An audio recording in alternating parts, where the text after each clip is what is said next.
আজ ২১শে নভেম্বর সশস্ত্র বাহিনী দিবস। সবাইকে সশস্ত্র বাহিনী দিবসের শুভেচ্ছা। আজকের এই মহান দিনে ১৯৭১ সালে বাঙালির সাথে কাঁধে কাঁধ মিলিয়ে মুক্তিযুদ্ধের চেতনায় উদ্বুদ্ধ হয়ে বাংলাদেশ সেনাবাহিনী, বাংলাদেশ নৌবাহিনী এবং বাংলাদেশ বিমান বাহিনী সমন্বিতভাবে আক্রমণ চালায় পাকিস্তানি হানাদার বাহিনীদের উপরে, যেটা আমাদের বিজয়কে ত্বরান্বিত করে। তারই সূত্র ধরে বাংলাদেশ নৌবাহিনীর প্রত্যেকটি ঘাঁটি এবং জাহাজে আজকে বিশেষ আনুষ্ঠানিকতা পালন করা হচ্ছে। আপনারা দেখতে পাচ্ছেন বানৌজা অতন্দ্র জাহাজ চাঁদপুরে এসেছে সেই আনুষ্ঠানিকতার ভিত্তি ধরেই, এবং আজকে দুপুর 2টা থেকে বিকাল 5টা পর্যন্ত জাহাজ জনসাধারণের জন্য উন্মুক্ত থাকবে। আমরা জনসাধারণের পরিদর্শনের জন্য উন্মুক্ত করেছি বাংলাদেশ নৌবাহিনীর কর্মপরিধি সম্পর্কে তাদেরকে জানানো।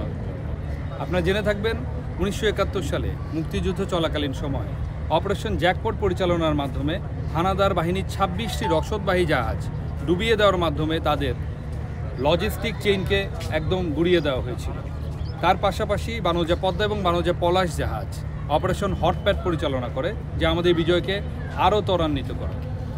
স্বাধীনতা পরবর্তী সময় থেকেই বাংলাদেশ নৌবাহিনী শুধুমাত্র সার্বভৌমত্ব রক্ষাই নয়, এর পাশাপাশি সমুদ্র সম্পদের রক্ষা, বাণিজ্যিক জাহাজসমূহের নিরাপত্তা প্রদান, anti piracy, anti smuggling operation পরিচালনা করা, অবৈধ মৎস্য আহরণ এবং মা ইলিশ সংরক্ষণ অভিযান, এবং বিভিন্ন দুর্যোগে ইনএইড টু সিভিল পাওয়ারের আওতায় অথবা সার্চ অ্যান্ড রেস্কিউ অপারেশন পরিচালনা করে দেশমাতৃক সেবায় অনন্য ভূমিকা বজায় রাখছে।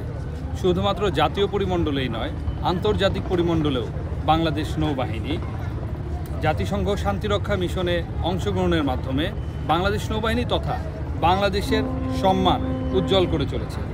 আজকের এই পরিদর্শনের মাধ্যমে আপামর জনসাধারণকে বাংলাদেশ নৌবাহিনীর কার্যপরিধি সম্পর্কে অবহিত করা, অত্র জাহাজের সক্ষমতা সম্পর্কে অবহিত করা এবং দেশপ্রেমে উদ্বুদ্ধ হয়ে বাংলাদেশ নৌবাহিনী কী ধরনের কার্যাবলী সম্পাদন করছে সেটা জানানোই ছিল আমাদের মুখ্য উদ্দেশ্য।